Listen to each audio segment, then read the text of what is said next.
Angie, also known as Angie Hausman, was born in St. Louis, Missouri on February 18, 1984. When she was a toddler, her mother married her stepfather, and afterwards, she and her family lived comfortable middle-class lives in St. Anne, Missouri, just a few miles northwest of downtown St. Louis. For 9-year-old Angie, Thursday, November 18, 1993, started like nearly every other weekday. At the time, Angie was a fourth grader, and that morning she got up early and ate breakfast with her family before setting off for the bus stop down the street. As far as we know, she had a relatively uneventful day. Then, when the bell rang that afternoon, she and her classmates who lived nearby got back onto the bus for the return trip home. One or two parents usually met the kids at the bus stop in the afternoon to make sure they got home okay, but that day, the children had to walk home alone because nobody was there when the bus arrived. Even so, this wasn't really a big deal. The sun hadn't set, the neighborhood was generally safe, and everyone lived within a few blocks of the bus stop. As they walked, the children broke up into little groups and eventually turned off onto different streets. But for some reason, Angie ended up walking by herself that day. Angie's mother and stepfather got worried when she still hadn't shown up 30 minutes later than usual.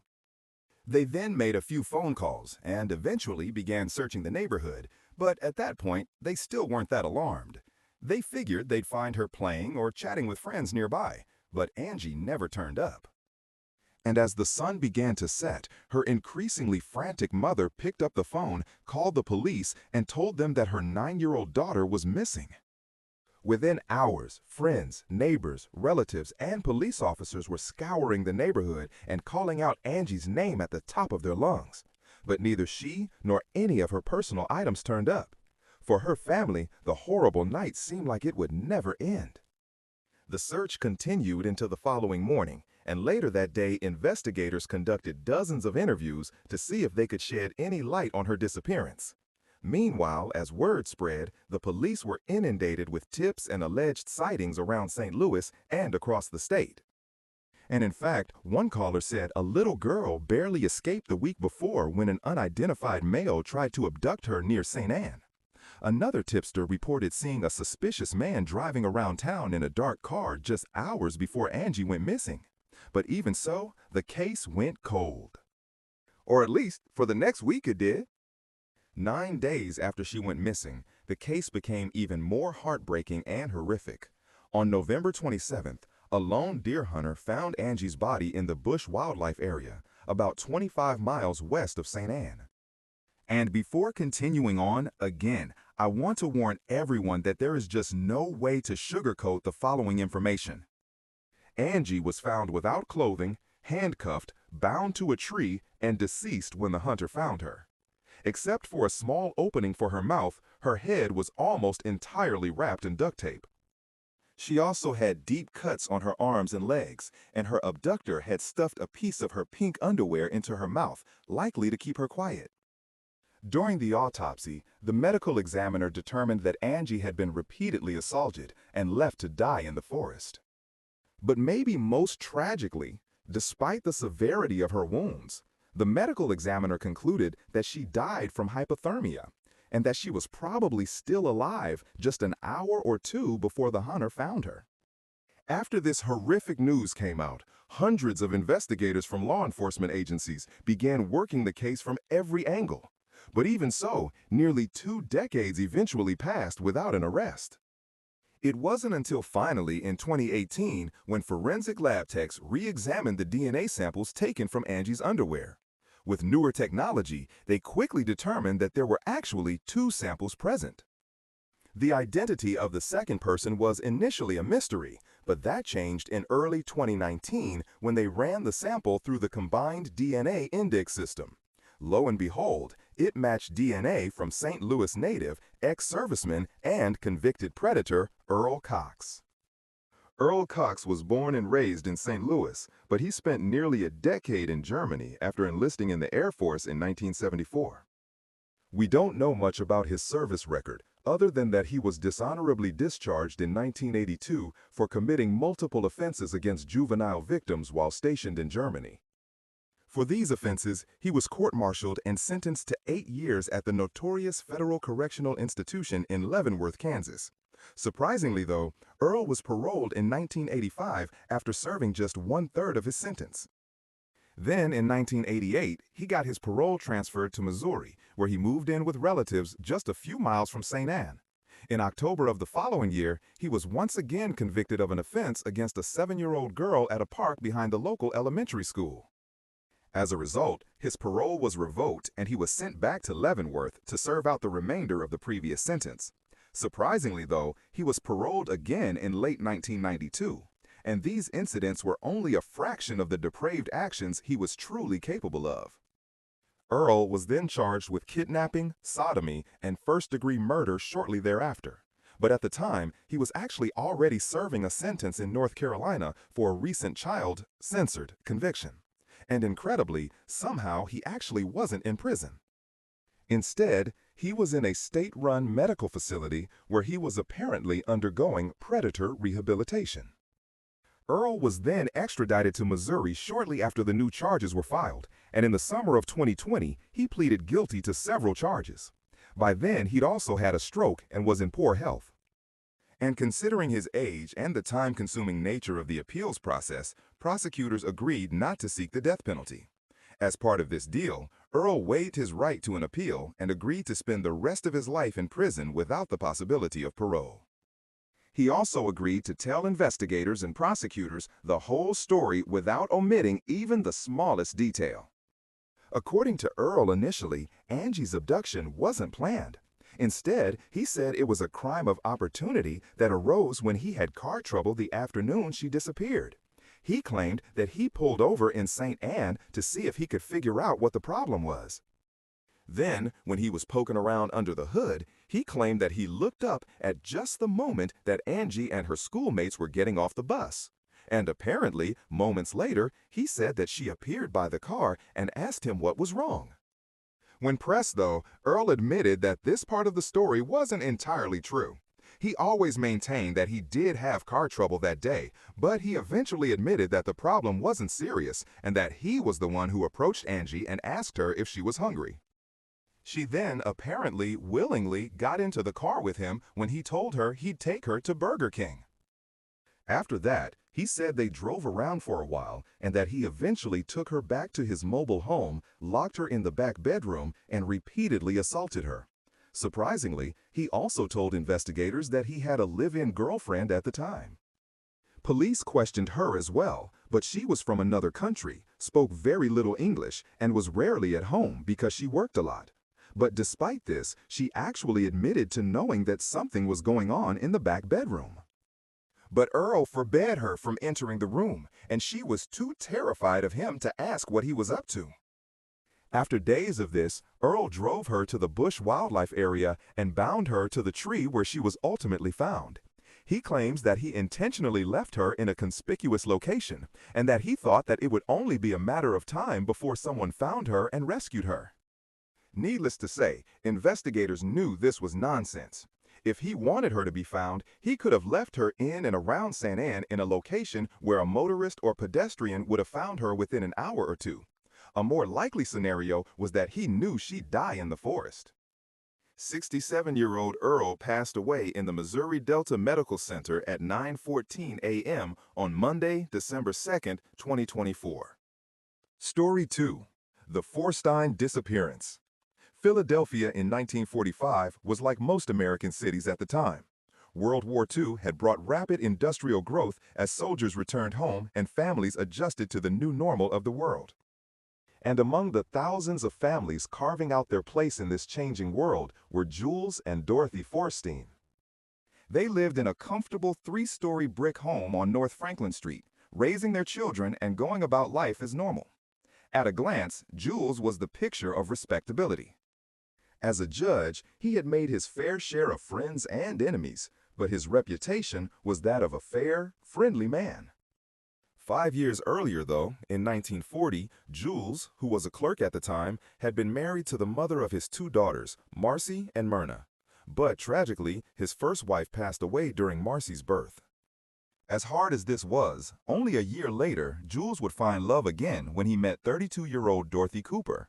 She supervised the beauty floor at a prominent downtown store, and Dorothy was immediately attracted to Jules. So in 1943, they married, and that same year, Jules went from clerk to judge, which was a big lifestyle change from his previous position. Dorothy, meanwhile, became a doting stepmother, and their household grew even fuller with the birth of their son Edward in 1944. By all accounts, the Forsteins were a happy family. Marcy and Myrna adored their stepmother, and Dorothy showered them with affection. The following year, in 1945, Dorothy spent one January afternoon running errands, shopping, and chatting with friends, which was something she did often. Philadelphia streets were still busy despite the winter chill, and as the sun dipped lower in the sky, Dorothy decided it was time to head home. A neighbor apparently later saw her enter the house sometime after 9 o'clock. Several hours later, Jules arrived home, and the house was dark, which was highly unusual. Dorothy always left a light on if she expected to be home alone. Jules then let himself in and called out for his wife, expecting the usual loving reply. But there was nothing. He then reached for a light switch and flipped it on before glancing into the living room. Everything was as it should be, but there was no sign of Dorothy. Then he heard a soft sound coming from the closet under the stairs. Jules then stepped forward, pulling aside the coats and scarves, and at first he saw nothing out of place. But then something on the floor slightly shifted. Then he realized it was Dorothy. She was collapsed on the floor, her face covered in blood, and her eyes were swollen shut. Her face was a mess of bruises and gashes, and her blonde hair was matted with blood. When he found her, she had been beaten nearly to death. He then rushed her to a hospital, and as Dorothy was given medical attention, detectives combed through every inch of the house and searched for clues. But they found nothing. There was no sign of forced entry, no drawers had been rifled through, and no money or valuables were missing. Every fingerprint they found could also be traced back to someone in the family, so the attacker, whoever they were, had come for only one reason, and that seemed to be only to brutalize Dorothy. And as a result, Dorothy's injuries were severe. Her jaw had been shattered and needed to be wired shut. She had a bad concussion, and her nose had been broken in such a way that she'd never look the same again. Her right shoulder had also been badly fractured. And unfortunately, she also struggled to remember the attack, and she could only recall a few details. She told detectives she had walked in as usual and went upstairs to check on the kids who were sleeping soundly upstairs. Then, after walking back downstairs, out of nowhere, someone rushed her. She never saw the face of her attacker, and when police pressed her for details, she could only shake her head to most of the questions. In the weeks that followed, neighbors were questioned one after another, but no one had seen or heard anything unusual except for one. The only witness was the woman who had seen Dorothy return home, and in some reports, she claimed that Dorothy might have been followed by a man, but she couldn't be sure because she didn't pay close enough attention. Jules was also subjected to intense scrutiny. He was a public figure, and that came with enemies. In his time as a judge, he had received the occasional threat, but there was nothing serious to them, and nothing that would have warranted police protection or suggested someone wanted to harm his wife. And as for Jules himself, on the night of the attack, he had been at work surrounded by people. So with him ruled out, investigators turned their attention to Dorothy herself, but her life was by all accounts completely ordinary. She was a devoted wife, a loving mother, and a well-liked woman with no enemies, debts, or scandals. When her jaw had healed enough for her to speak clearly, she did her best to help detectives piece together what had happened. She described her day in painstaking detail, listing the shops she had visited and the friends she had stopped to chat with, and she recalled nothing unusual. The last she remembered was coming down the stairs, and then a shadowy figure came at her fast. She was completely caught off guard and had no time to fight back. She also thought that it might have been a man, but the attack was so sudden and brutal that she couldn't be sure. All she could remember was how relentless it was, and despite exhaustive questioning, there was nothing more she could give them, and the investigation stalled. Whoever had done this had slipped through the cracks. Months then passed, then years, and although Dorothy survived, she was never the same.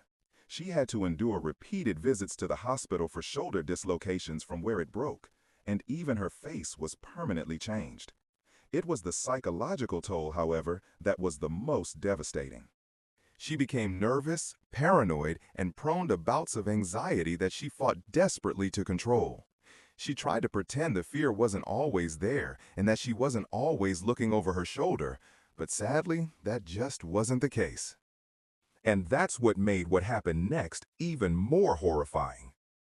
On the evening of October 18, 1949, Dorothy was home alone with Marcy and Edward, while Myrna, who was 19 at the time, was out at a friend's house and Jules was at a work banquet.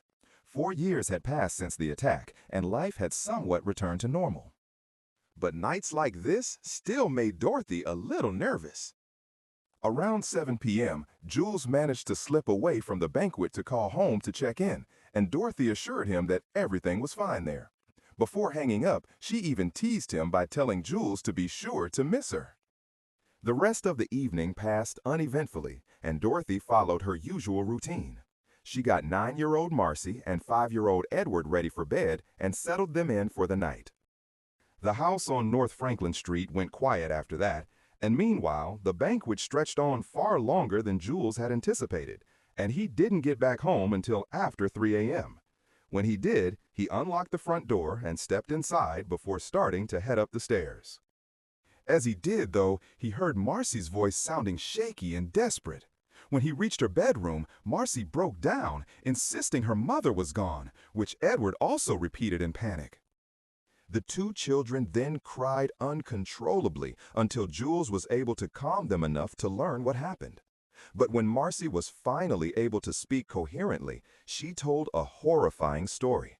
She had woken up in the middle of the night and heard noises coming from her mother's bedroom. So confused, she got out of bed and stepped into the hallway. The door to her parents' room was open, and inside she saw a man standing over her mother who was lying face down on the floor. And the man wasn't someone Marcy recognized. He was white, about her father's age, and was wearing a brown hat and a brown leather jacket. And obviously terrified, she asked what the man was doing, and then he turned to her. His voice was calm, and he explained that her mother was sick, but she was going to be all right now.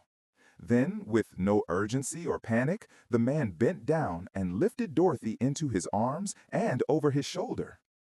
Marcy stood there frozen and watched in disbelief as he started toward the stairs.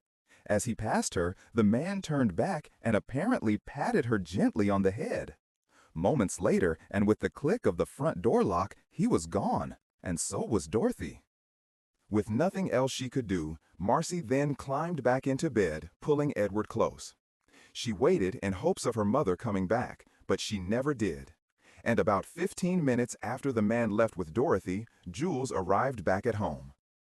Upon hearing his daughter's story, Jules frantically called police, and within minutes, squad cars were out at the house and officers flooded the home. Strangely, though, there was no sign of a struggle. Dorothy's purse, with money still inside it, was untouched on a dresser, and her clothes were also hung neatly in her closet. The only thing missing was Dorothy herself. In questioning afterward, Marcy repeated her story again and again, never once telling it in a different way. Police even questioned her separately and gently prodded for inconsistencies, but she never changed her account.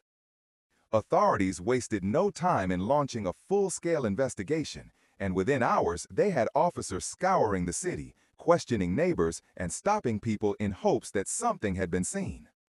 A message also alerted authorities across multiple states to be on the lookout for a woman matching Dorothy's unique description. The first and most baffling question was how the intruder had gotten inside. Just like the attack 4 years earlier, there was no sign of forced entry. Jules had locked the door when he left for the banquet, and the door was locked when he returned. This led investigators to believe that the intruder had gotten a key to the house, but there was no indication of where he had gotten one. Not only that, but he left no fingerprints on the doorknob or the lock. In interviewing Marcy afterward, police also learned that her mother was still wearing her red night clothes while being taken from the house. There were also no overturned chairs, the bedding was only mildly disrupted, and there were no signs that Dorothy was tossed around. Even if someone had forced her out at gunpoint, police believed they would have found signs of some kind of panic. Everything, though, was completely undisturbed, as if she had simply gotten up and gone with him willingly, although Marcy's account made it clear that this wasn't the case. With that said, investigators operated partially under the assumption that Marcy was mistaken. Investigators then widened the search to regional hospitals and private facilities across multiple states, but nothing turned up. Dorothy's nervous state in the years since the first attack, investigators considered the possibility that she had suffered a mental breakdown and wandered off or been admitted somewhere under a different name. However, not a single patient resembling her had been checked into any hospital in the area. Police also kept going back to Marcy's story, but it sounded so impossible to them considering the lack of evidence at the scene. At first, detectives considered the possibility that she had misunderstood what she had seen, perhaps confusing a nightmare for reality. So to be sure, they set Marcy up with child specialists who interviewed her at length. In those interviews, based on her consistency in retelling the story multiple times, she was judged to be completely credible in her account. Her descriptions never changed, and she showed no signs of deception or fantasy. She seems to have truly seen a man take her mother from the house. But even despite this, it was a story that was difficult to accept. The events as she told them, along with the evidence or lack thereof, just seemed impossible. And tragically, as time passed, the search for her included 11 different states, yet nothing ever turned up. As is often the case in the absence of anything concrete, rumors spread and theories cropped up. One of the most persistent was that Dorothy was alive and hidden away in an institution, and that both her family and the police knew it but refused to say so. However, there was nothing to support this conclusion, and Jules outright denied these claims. Some also speculated that she had been taken as an act of revenge against Jules. Maybe the attack in 1945 had been the first warning, and 4 years later someone came back to finish the job. The most promising lead within this realm that gained traction over the years involved a 29-year-old named Morris Anmuth. He had a history with the Philadelphia police and Jules himself, and this raised interesting questions. Morris was apparently part of a large crowd gathered in protest when presidential candidate Thomas E. Dewey came to Philadelphia for a speech in September of 1944. 2 police officers found Morris and his behavior to be suspicious, so they arrested him. Morris, however, resisted, which added another charge in addition to disorderly conduct. Morris then received a $10 fine for the incident, but he refused to go away. According to Morris, afterward, the officers spent 20 minutes that day beating him. He then filed assault charges against the officers, and for a while, it seemed like he might just come out victorious.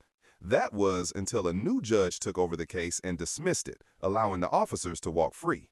And that judge was none other than Jules.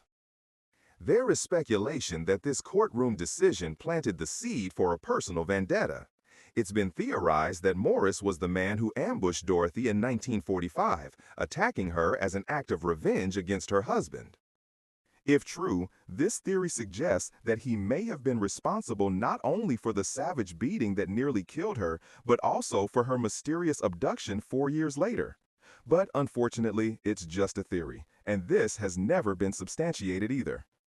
Jules, for his part, never stopped searching for his wife. In the years following 1949, he followed every lead and pursued every bit of information that came in. He kept a standing offer of reward money for anyone who could come forward with a clue that would lead to finding Dorothy. As time passed and each lead turned into nothing, however, he was forced to end the reward simply because he needed the money, which tragically was a quiet acknowledgement that he was running out of options. Eventually, Dorothy's name faded from the headlines. No remains were ever found, and investigators moved on to new crimes and new mysteries to solve.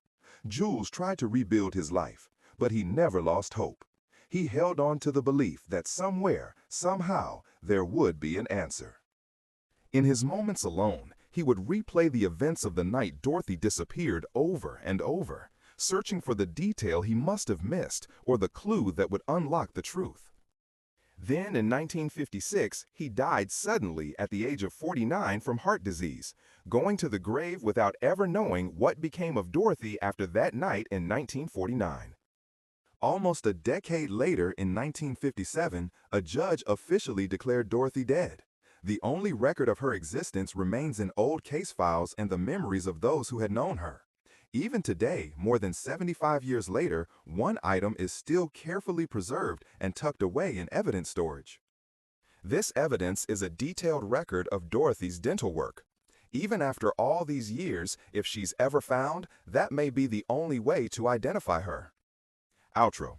If you made it this far, thanks so much for watching.